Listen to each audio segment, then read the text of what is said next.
हमारे खबरों के प्रायोजक हैं मां मुंडेश्वरी चिल्ड्रन हॉस्पिटल एवं मदर केयर।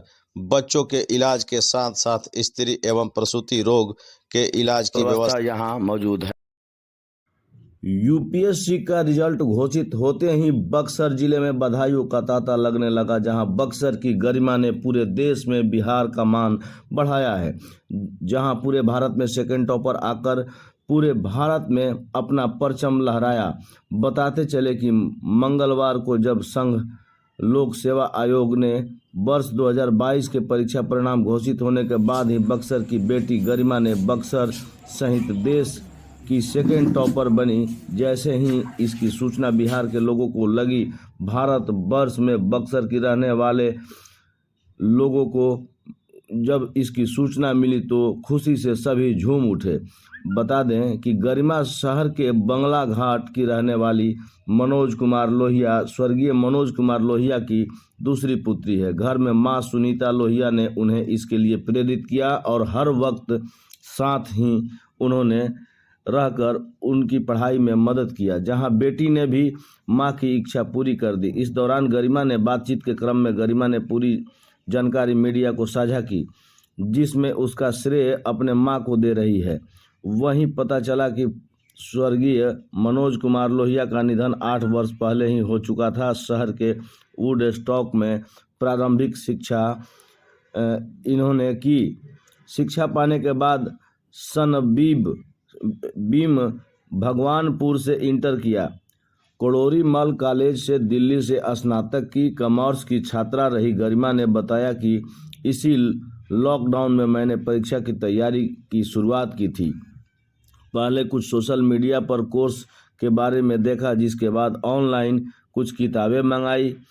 तैयारी को अंतिम रूप देने के लिए कोचिंग फेस किया और अब इसका परिणाम आ गया है। गरिमा ने बच्चों को संदेश देते हुए कहा कि जरूरी नहीं है कि पढ़ाई 2 घंटे करें या 18 घंटे करें, हम उतना ही करें जिसमें मन लगाकर पढ़ें, जो बातें दिमाग में आ जाए। कई बातें गरिमा ने साझा की, जिसकी कुछ बातें जो है गरिमा ने जो बताई। गरिमा ने यह भी बताया कि परिश्रम जो करेंगे उनके लिए सफलता बहुत दूर नहीं है। आप यहाँ सुने कि गरिमा ने क्या कुछ कहा। उनके दादाजी भी इस बारे में बताए। एक बात और है कि गरिमा के परिवार में कोई भी सरकारी सेवक नहीं था।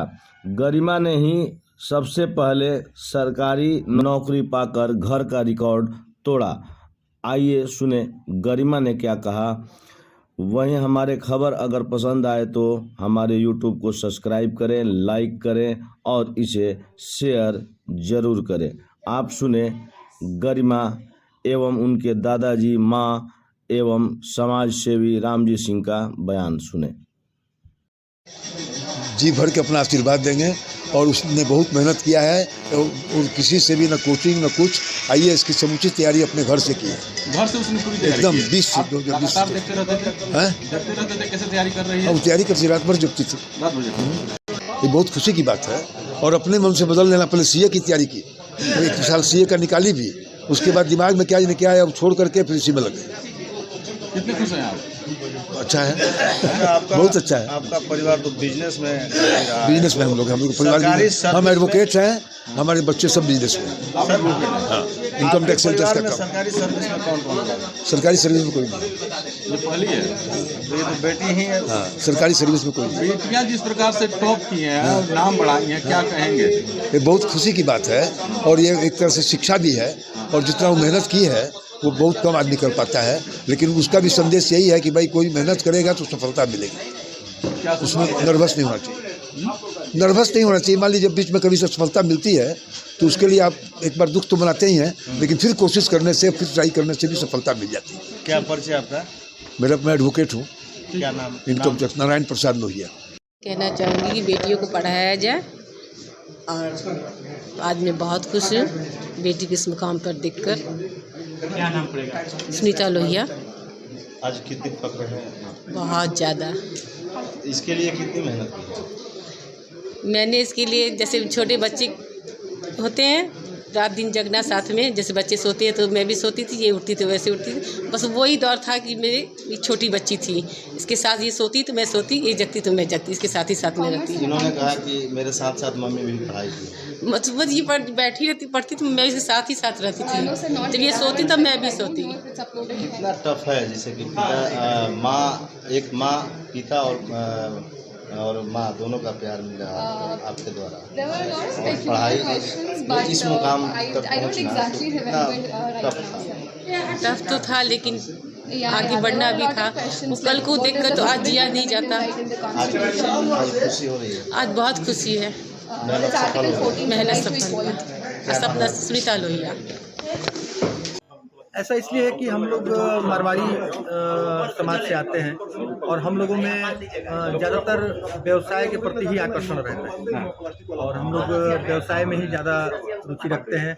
बच्चे जब बड़े होते हैं तो शुरू से ही बिजनेस में लग जाते हैं और फिर वो चार पैसों की तरफ चला जाता है और पढ़ाई की तरफ कम हो जाता है। ये जनरली हर मारवाड़ी परिवार में कमोबेश ये मिलेगा। तो हमारी बच्ची ने भी किया है और देश में और भी मारवाड़ी परिवार के बच्चे हैं जो अब पढ़ाई की तरफ अग्रसर हो रहे हैं। जी, बहुत सारे रिसोर्सेज को नहीं रेफ़र करना, बेसिक रिसोर्सेज को पढ़ना है और उसको बार बार पढ़ना है, कंसिस्टेंसी और डिसिप्लिन के साथ पढ़ना है और टेस्ट देते रहना है और कभी भी निराश होने पर रो लेना चाहिए 2 घंटा 3 घंटा, पर वापस बैठकर ज़रूर पढ़ाई स्टार्ट कर देनी चाहिए। फैमिली ग्राउंड के बारे में थोड़ा सा कुछ आप बताना चाहेंगे? हाँ, मेरी मम्मा है, मेरी मम्मा एक हाउसवाइफ है और बाकी मेरे घर में सब बिजनेसमैन ही हैं और सर्विस बैकग्राउंड से कोई भी नहीं था, तो ये मैं फर्स्ट जनरेशन ही IAS बनी हूँ अपने घर से। आपके पापा? मेरे पापा भी बिजनेसमैन ही थे, उनका 2015 में निधन हुआ। अभी आपकी बड़ी बहन जो है वो हाउसवाइफ जी, और जी, आपके छोटे भाई पढ़ाई कर रहे हैं, जी जी तो स्ट्रगल तो बहुत है। जी जी ज़रूर स्ट्रगल तो था, पर कहते हैं कि मतलब कितना भी लंबा सफ़र क्यों ना हो, सबको कभी ना कभी सफलता मिलता है, तो वही बात है। अभी हमारा देश बहुत आगे बढ़ रहा है और हमारे देश के अंदर इतना पोटेंशियल है कि अभी वो बहुत आगे बढ़ सकता है। हमारे देश में सबसे ज़्यादा युवा है इस टाइम पर, तो इसमें जो भी मेरा योगदान हो पाएगा एक युवा होने के बदौलत, वो मैं ज़रूर करना चाहूँगी अपने देश को और आगे बढ़ाने। आपका सबसे प्रिय फूड खाना क्या है? छोले भटूरे। और दिन में कितनी बार खा सकते हैं? 2 बार। अच्छा, एक चीज़ और बताइए, ग्रामीण परिवेश या कहा जाता है कस्बाई इलाके में शिक्षा का स्तर, आप तो बक्सर से ही शिक्षा ग्रहण की, तो कहा जाता है कि महानगर या बड़े जगहों के कोचिंग इंस्टीट्यूट्स वगैरह में पढ़ने वाले लोग ही इस तरह का बड़ी उपलब्धि हासिल करते हैं। आप क्या संदेश देंगी, खासकर इस कस्बाई इलाकों से जिस तरह से रिजल्ट आपने क्रैक किया? जी, मैं बहुत लकी रही कि मैं बक्सर के छोटे शहर से पढ़ी, फिर भी मेरे स्कूल में मुझे बहुत अच्छी पढ़ाई मिली और उसके बिना मैं अपना आगे का कदम नहीं रख पाती अगर मेरा बेस इतना स्ट्रांग नहीं होता। तो आपके छोटे शहर में भी आपको अगर अच्छे अपॉर्चुनिटीज़ मिल सकती है तो आप वहाँ ज़रूर पढ़ें और घर पे रहकर पढ़ने का बहुत एडवांटेज होता है। आपका टाइम कम वेस्ट होता है हर चीज़ में और आपको कॉन्स्टेंटली मोटिवेशन मिलते रहता है। तो आप अपने आप के लिए डिसाइड करिए कि आपको बाहर रहकर पढ़ने में ज़्यादा कंफर्ट मिल रहा है या अपने घर पे रहकर पढ़ने में कंफर्ट मिल रहा है। क्या शुभ नाम हुआ आपका? कंसंट्रेशन लेवल की अगर बात किया जाए तो बहुत ज़बरदस्त आपका समझ में आ रहा है। कैसे छात्रों कहेंगे कि आप ध्यान केंद्रित रखें, इधर उधर न जाए, पढ़ाई पर ध्यान, मतलब आखिर किस प्रकार योग करती थी या क्या? तो आप जिस भी दिन के जिस भी टाइम पर आपको लगे कि डिस्टर्बेंस सबसे कम है, जैसे मैं घर पे रह कर पढ़ती थी तो मुझे लगता था कि रात में सबके सोने के बाद मुझे सबसे ज़्यादा टाइम मिलता है पढ़ने का, तो मैं रात में 9 बजे से पढ़ना स्टार्ट करती हूँ, सुबह 9 बजे तक पढ़ती, क्योंकि उस समय शांति रहती, कोई आपको फ़ोन नहीं करेगा, कोई मैसेज नहीं करेगा, कोई डिस्टर्बेंस नहीं होगी। तो आप उस तरीके से अपना टाइम निकालें, अपने माहौल को एनालाइज करें और फिर अपने लिए स्ट्रैटेजी। छात्रों को कितना घंटा पढ़ना चाहिए? ये घंटे पर एकदम भी डिपेंड नहीं करता। आप 16 घंटे पढ़कर भी आप 2 घंटे भर का ही पढ़ रहे हैं या फिर आप 2 घंटे में भी 16 घंटे भर की पढ़ाई कर सकते हैं। तो आप अपना आउटपुट देखिए इफेक्टिवली, उसको टेस्ट से चेक करिए और आप जितनी कम आवर्स में जितना ज़्यादा पढ़ पाए उतनी अच्छी बात है। इस सफलता का श्रेय किसको देंगे आप? मैं अपने पूरे परिवार को देना चाहती हूँ, खास करके अपनी मम्मी को देना चाहती हूँ। उन्होंने बहुत मेहनत की है मेरे साथ और ये सक्सेस सिर्फ मेरा नहीं बाकी सबका भी है। नाम क्या? गरिमा। मैंने कहा कोई एक फॉर्मूला तो नहीं होता है, पर सबका अपना अपना स्ट्रैटेजी होता है। जो आपके लिए काम करे आप उस हिसाब से अपना स्ट्रैटेजी बनाएं और उस पर अमल करें, फोकस्ड रहें और डिसिप्लिन के साथ पढ़ाई करें।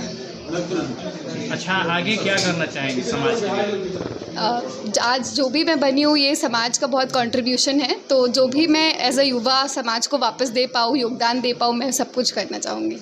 क्या ये सच है कि आप बक्सर में रह के इसकी तैयारी की है या कहीं बाहर से? जी, मैंने बक्सर में रहकर ही तैयारी की है। कैसे तैयारी की?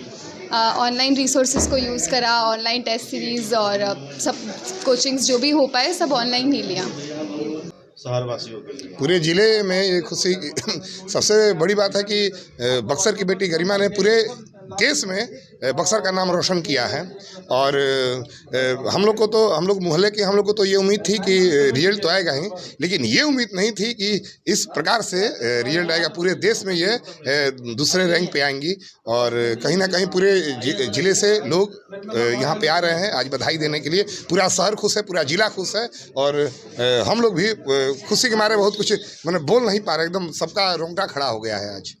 काफ़ी खुशी जी, सभी लोग पूरे जिले के लोग आज गर्व महसूस कर रहे हैं अपनी बेटी गरिमा पे।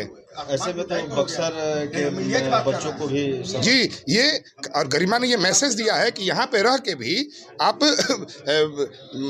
बड़ी तैयारी आप कर सकती हैं। एक साधारण परिवार के लोग भी यूपीएससी बीपीएससी की तैयारी कर सकता है। गरिमा ने ये साबित कर दिया है और बक्सर में पढ़ने वाले छात्र छात्राओं के लिए एक यह संदेश दे गई कि बक्सर में रह के भी आप उच्च स्तर की तैयारी आप कर सकते हैं और उसमें इतने बड़े लेवल पे आप कामयाब हो सकते हैं। गरिमा ने ये मैसेज दिया है बक्सर के तमाम वैसे तैयारी करने वाले स्टूडेंटों को। जी, परिचय रामजी सिंह। मम्मी आप बक्सर में हो, आप जाओ जल्दी से उनको सम्मानित करें, क्योंकि ये तो बहुत गर्व का विषय है और हम आप पूरा सम्मान करें।